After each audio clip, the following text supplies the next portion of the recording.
Hi, welcome to Sue Marie P. My name's Sue and today I'm going to share an Italian lemon breakfast cake but with spelt flour. I love lots of Italian things and this is a great one to make for Mother's Day, which is coming up on Sunday here in the UK, or just anytime you want to have like some kind of special cake. It's not too sweet, it's super moist, it's made with a combination of olive oil and yogurt, but if you don't want to pop them in, you could possibly pop butter in. I just haven't tested it that way.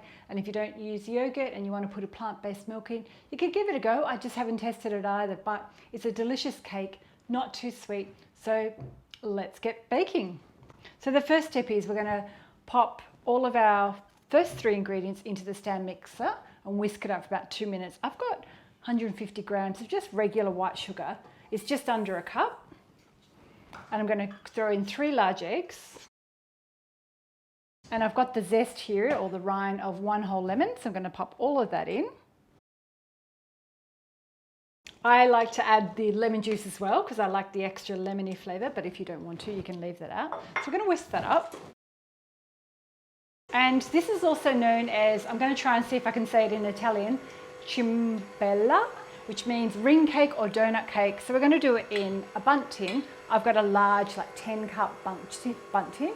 If you don't have that at home, you could do it in a 23 centimetre cake tin. So the perfect way to ensure that the cake doesn't stick in your bundt tin is grab a pastry brush, and I've got some melted butter here. So I'm going to brush all over this with the melted butter, and then we're going to add a little bit of flour. So you just make sure you get it into all those little grooves. This one's not too decorative, so fingers crossed it comes out. I'm going to bump this up a little bit higher. Oh, the other thing you might want to do is pop your oven onto 160 degrees C, fan forced, or 180 without a fan, and I'll pop Fahrenheit measurements above. It's got lots of butter in there. If you're in a country where you can get like the baking spray that's got flour in it, you could pop that in, but I can't seem to get the right baking spray here, so I do it this way. I've got some spelt flour in my shaker and I'm just going to dust it with the spelt flour.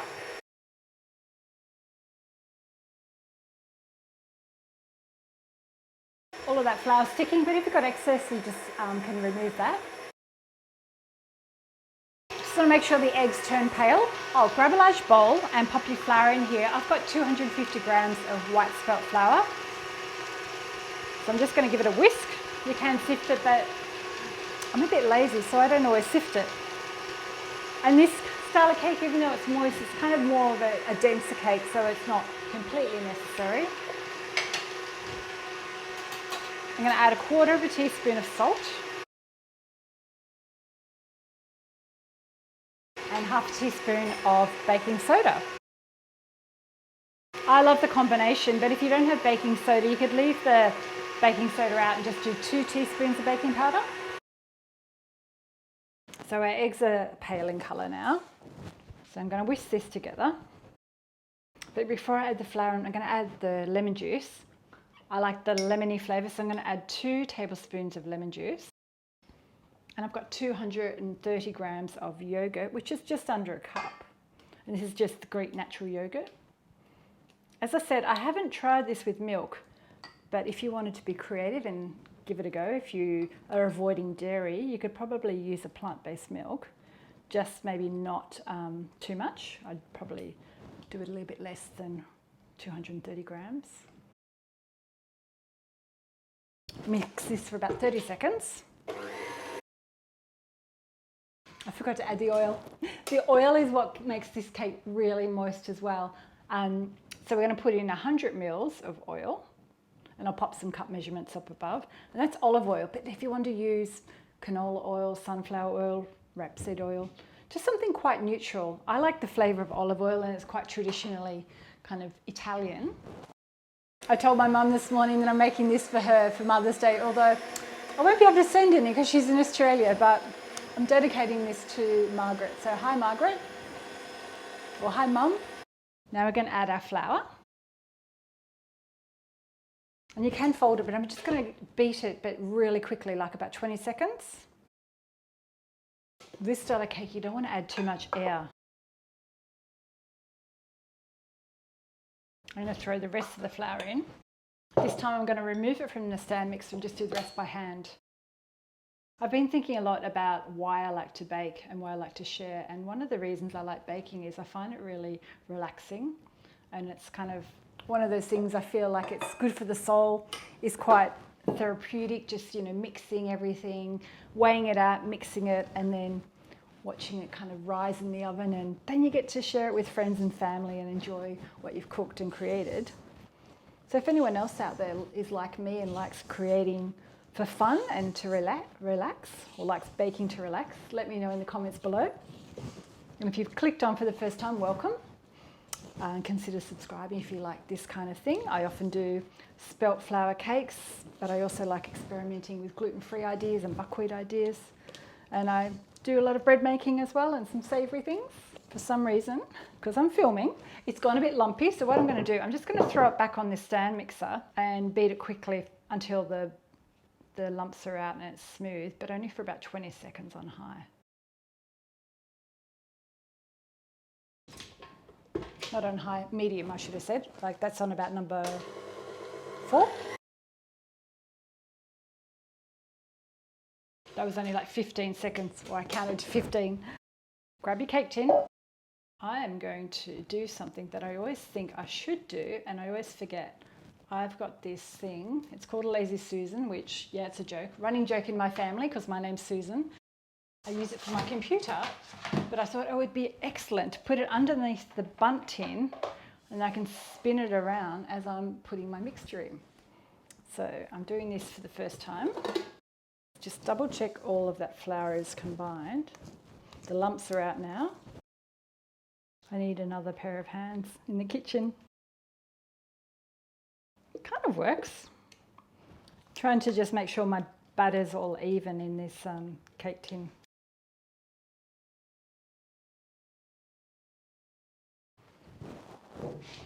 Move our Lazy Susan out of the way. 2 taps to get rid of any air bubbles. I'm going to bake it in my warm oven. My light's gone off at 160 degrees fan force for 40 minutes. I'm going to keep an eye on it. If it starts browning too much, I'm going to cover it with a little bit of foil. And I've placed my rack on the lower third. Just works better for bundt cakes, I think.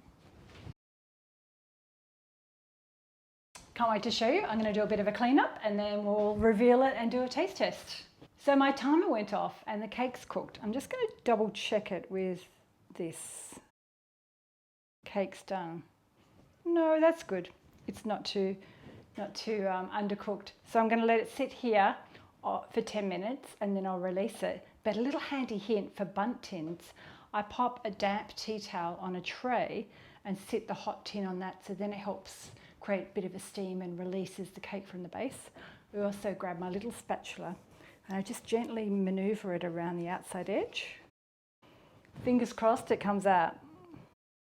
So my 10-minute timer is on. We'll let it sit here and then we'll do the flip and the reveal. So it's time to do the big flip. I've got my cooling tray here and I've gone around the edges with my spatula. So now I'm going to try and flip it out.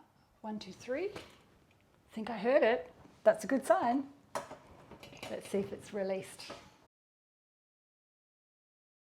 I think we have liftoff. Oh, look at that.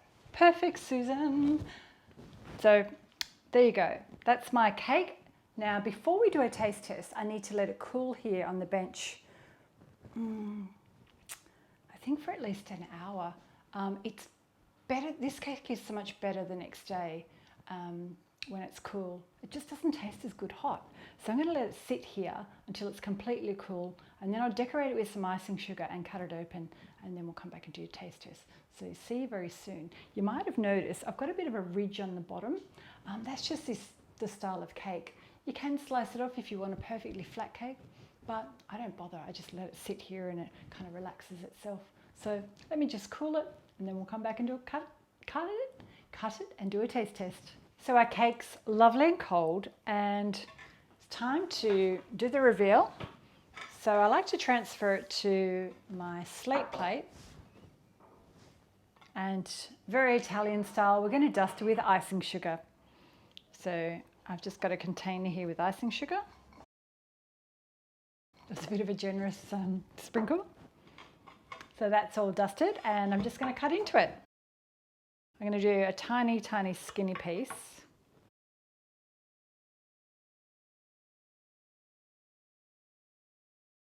It's so spongy and light. Kind of dense but light, moist, zingy with the lemon. The outside edge is really crunchy and crispy. I love this style of cake. Give it a go. Bake it for your mum if you're here in the UK for Mother's Day. Hit the thumbs up if you've liked it. Pop a comment below if you make it. Don't forget to stick around and I'll pop some other lemon cake ideas up above. And thanks for watching, and I'll see you next time. Bye. Yum, yum, yum.